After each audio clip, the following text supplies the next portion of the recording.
आपका किसान क्रांति हरियाणा में इस वक्त हमारी पंचायत पड़ताल यात्रा वो गांव भावदीन के अंदर पहुंची और मेरे साथ सरपंच श्री गुरबेज सिंह जी मौजूद हैं। आइए इनसे बातचीत करते हैं। नमस्कार सर। नमस्कार जी। सर आपका बहुत बहुत स्वागत है हमारे चैनल पर। धन्यवाद जी, आपका भी बहुत बहुत स्वागत है हमारे यहाँ पहुँचने पर। सर 6 महीने हो चुके हैं आपको गांव की बागडोर मिले हुए। क्या कुछ काम आप इन 6 महीनों में करवा पाए हो? काम तो अभी चालू करवाए। पहले तो हमारी स्ट्राइक चल रही थी सरकार के साथ ई टेंडरिंग के विरुद्ध, तो चलो सरकार ने कुछ नहीं मानी, चलो 5 लाख तक करती है। पहले हमारे पास 2 लाख की थी पावर, उसमें हमने जितना कम करवा सकते हैं, जैसे सोलर लाइटें हमने बस स्टैंड से, बहुत अंधेरा हो जाता था और शाम को लेडीज़ उनको आना दिक्कत हो जाती थी, इसलिए हमने सोलर लाइटें लगवा रहे हैं। कुछ और लगवानी है, कुछ लगवाई है हमने। कुछ राजीव गांधी केंद्र है हमारे जहाँ पंचायत घर भी है, एक हमारा वहाँ आयुर्वेदिक हॉस्पिटल भी है, उसकी 4 दीवारी हमने ऊंची करवाई है, गेट लगवाया। उसमें कूड़ा बहुत लोग फेंकते थे, वो कूड़ा उठवाया हमने। उसमें हम पार्क का निर्माण अभी करवाने जा रहे हैं। फिर हमने जो गंदे पानी की निकासी है, वो सारा हमारे ब्लॉकेज था, जो पहले पाइपें थी उनको साफ़ करवाया, जहाँ नहीं डलने वाली थी नहीं डलवाई हैं। पानी सीवरेज का पानी को चालू करवाया हमने, और आगे हम ये जोड़ जाड़ का करवाने जा रहे हैं काम।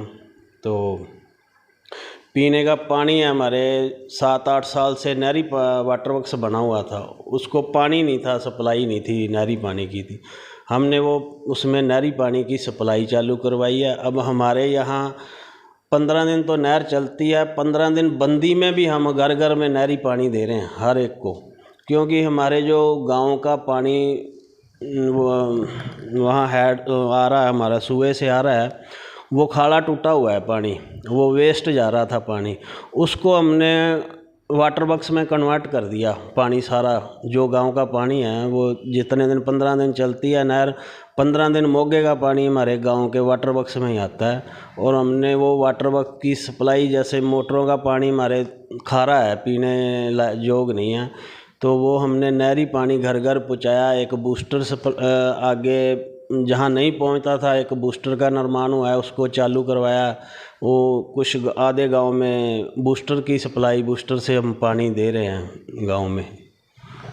सर 6 महीने आपको हो चुके हैं, आपने काफ़ी काम गिनवाए हैं। आगे क्या आपका ड्रीम प्रोजेक्ट क्या है? सबसे बड़ी बात तो यह है कि आपका ड्रीम प्रोजेक्ट क्या है, बड़ा क्या करना चाहते हो? बड़ा तो भी हम इसको गांव को सुंदर बनाना चाहते हैं। जितना भी हमें मिलेगी ग्रांट, हम गांव में ग्रांट, सफाई, कच्ची नालियाँ हैं जो वो पक्की है, गलियाँ कच्ची हैं, उसको पक्का करवाना चाहते हैं। जैसे जैसे हमारे को ग्रांट मिलती जाएगी हम वो करेंगे। सबसे बड़ी प्रॉब्लम हमारी नशे की है यहाँ पर। यहाँ नशा बहुत है, हमारे 5-7 मौतें भी हो गई हैं। चिट्टे का नशा है जी, बहुत ज़्यादा।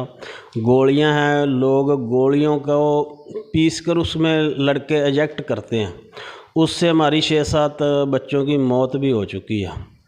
इसमें हमने मुहिम भी चलाई थी नशे के लिए। टीम एक एसपी साहब ने बनाई हुई थी, हम वो उनको लेके नाम लिख के हॉस्पिटल भी दाखिल करवाते थे।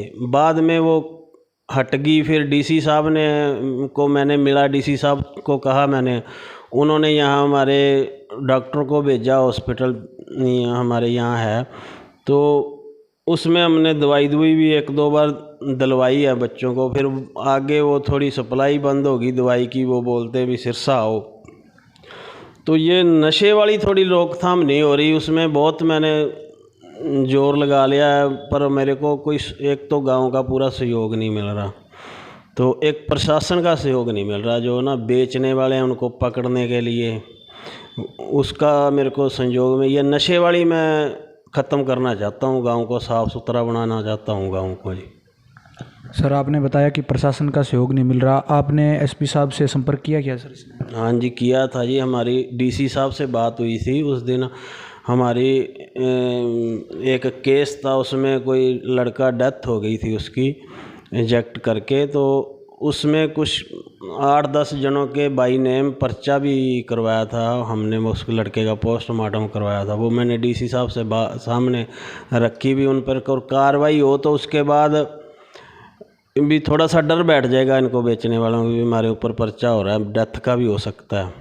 तो उन्होंने कुछ डीएसपी की लगाई थी ड्यूटी जी, तो उन्होंने मेरे से केस नंबर सारा कुछ ले लिया था। उसके बाद कोई कार्रवाई नहीं हुई जी, और एसपी साहब से अभी मैं मिला नहीं जी। सर गांव की कितनी इनकम है, पंचायत की कितनी इनकम है? पंचायत की तो थोड़ी है जी, जैसे हमारी जो आमदन वाली भूमि थी वो तो हरिजनों को, गरीब जनता को प्लाट काट दिए जी 3-3 साढ़े 3-3 मरले के।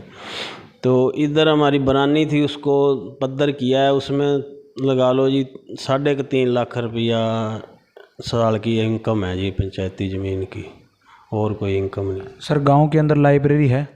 नहीं, लाइब्रेरी नहीं है जी, अभी वो मंजूर हो रही है, उसके लिए अभी कुछ आया नहीं जी। जिम सर, जिम का? जिम भी मंजूर हो रही है जी, अभी आए नहीं पैसे। स्टेडियम? स्टेडियम नहीं है जी हमारे। स्टेडियम की कोई कर रहे हो आप प्रयास? हाँ जी, स्टेडियम का कर रहे हैं। हमारा ऐसे IOPC सेंटर है, वाटर वर्क्स है, मंडी है एक साइड में, वहाँ हमारी ज़मीन है 3-4 किले खाली पड़ी है। हमारी इच्छा है, अभी उससे मांग करेंगे किसी से, अगर वो देगा तो हम वहाँ स्टेडियम बनाएंगे।